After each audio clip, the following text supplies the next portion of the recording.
You're about to see some really important clips, sections of a speech that Colonel Craig Roberts gave in Kansas City at a presentation I was putting on in 2003. Colonel Craig Roberts was a highly decorated Marine Corps sniper in Vietnam and subsequently wrote a best-selling book, One Shot, One Kill, detailing what happened there. Later in life, he became a member of Army intelligence. He also worked as a detective on the Tulsa, Oklahoma Police Department and worked the Oklahoma City bombing case.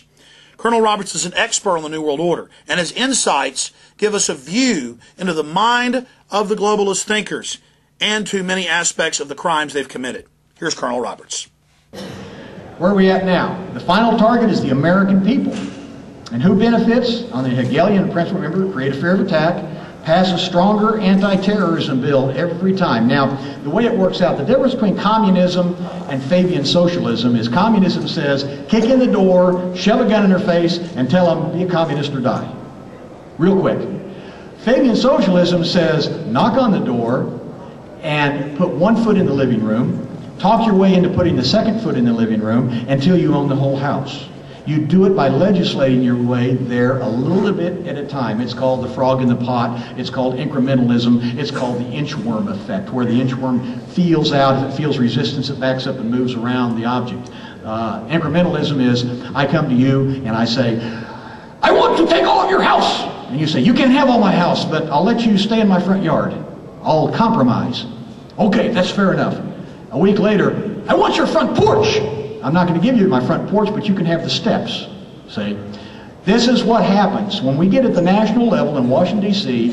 For those of you who haven't figured it out yet, the National Democratic Party was taken over by the Communist Party of the USA back in the 1960s. They infiltrated their members to the very top, and they have Fabian socialists there. Okay? And they've got a few Stalinists, but mostly Fabian socialists that want to incrementalize our way into globalism and the New World Order and all of this. The Republican Party, in its mass confusion, probably has a few in there too, but I think mainly they're just dumb because they haven't figured it out yet, or if they figured it out, they go along with the flow anyway. But the Republican Party's deal is, we had to compromise. Remember that all through the Clinton administration, every time they wanted to pass some obscene law, the Republicans say, well, we had to compromise with the Brady bill. We had to compromise and meet them halfway. No, you don't ever compromise. We didn't send you there to compromise, we sent you there to say no. To draw a line in the sand. You don't compromise.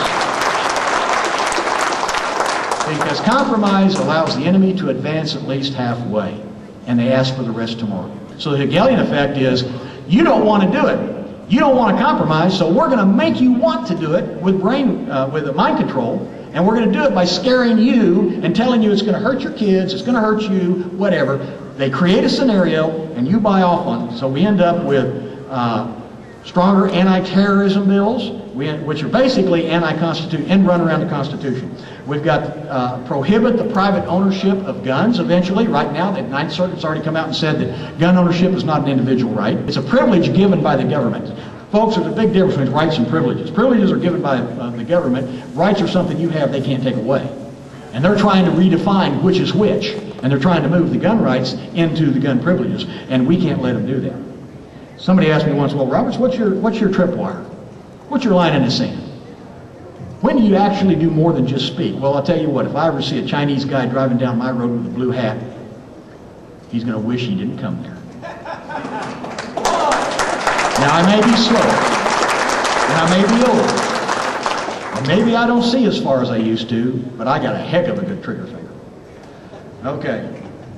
Prohibit private ownership of guns, establish a national ID system for what? For tracking purposes. They can't control people if they don't know who they are and where they're at. You've got to identify everybody before and register them before you can control them. And they've got to make more, and it's really hard for them to do this, but it's real easy for you to be convinced that they've done it.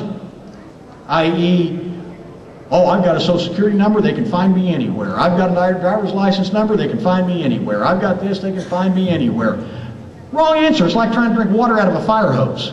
Get up in an airplane, look down at the city, and try to figure out how you're going to track all those people with all the computers in the world. It ain't going to be done. It can't be done. Over a period of time, they'll find you. Okay? They have ways of doing that. If you spend money, if you do anything. Yeah, if you try to move from one place to another eventually. I mean, property taxes alone. I mean, everybody registers their property. You know, unless you live in a tent in the back of a park someplace. So, why run? And why care? Stand up and say, hey, the buck stops here, the line's in the sand, and you got a problem with me, let's just get it fixed. And if everybody did that, Alexander Solzhenitsyn said this, when the organs came in the middle of the night, if we'd met them in the stairwells with clubs and with knives, sooner or later they would run out of agents and we would not have gone to the gulags. Establish a national police force. They're doing that right now by cross-deputizing all of the police. And these young officers out there, you got to remember, police officers are good guys. The problem is we're getting a young bunch in there that come out of the public school system to go through the socialist college system. Why does a police officer have to have a college degree? Because it puts him in socialist, left-wing college classrooms. And they say, if you have a degree in sociology, that's fine for the police department. Or, of course, you can be a lawyer, or you can be, you know, they give you some other choices. You know, if you come out of there and you got a degree in horseshoeing or something, obviously that's not going to work. But they want you to have something like that. Well, what does that do? That builds a base of young recruits that someday guys like me, who, you know, have our head above the water, are gone, and the young ones come up, and they're into this. Guns are bad, the New World Order and globalism's good, and I get to be a federal agent with a cross-deputy deal. Isn't this cool? And they're paying me more money because I got a college degree. It's a mind control deal for the young. And when the older officers are gone and we can't explain to them, we got some problems here, and we need to talk about things like, what does the Constitution say that you took an oath to, like Jack McLam does to them, then I don't know what's going to happen. So I deal with officers all the time. I stay in contact with them. I drop by the lodge. I visit them. I stop in the street, you know, and talk to them. Of course, they all know who I am. I'm kind of a legend in my own mind over there, but in my neck of the woods. But that's all you can do. You do what you can do. That's all you're expected to do. Let me tell you something. Don't sit there taking the information and do nothing. If you want to be, I'm a patriotic couch potato, then you're wasting your time and mine too. Okay? You got to educate at least one or two other people, and they need to do the same thing. America is the last bastion. The globalists know that to establish an effective global government, no private individuals can be permitted to own or bear private firearms. There must be no chance of resistance or rebellion. The population of every country on the planet must be disarmed, followed by their police forces and local military organizations. The National Guard's going to get disarmed. The police are going to get disarmed. And how do we know this? It's happened all over the whole world, and we're the last ones left. Do you know who the only populations that have guns left besides us? Iraqis, PLO, Libyans, terrorist organizations.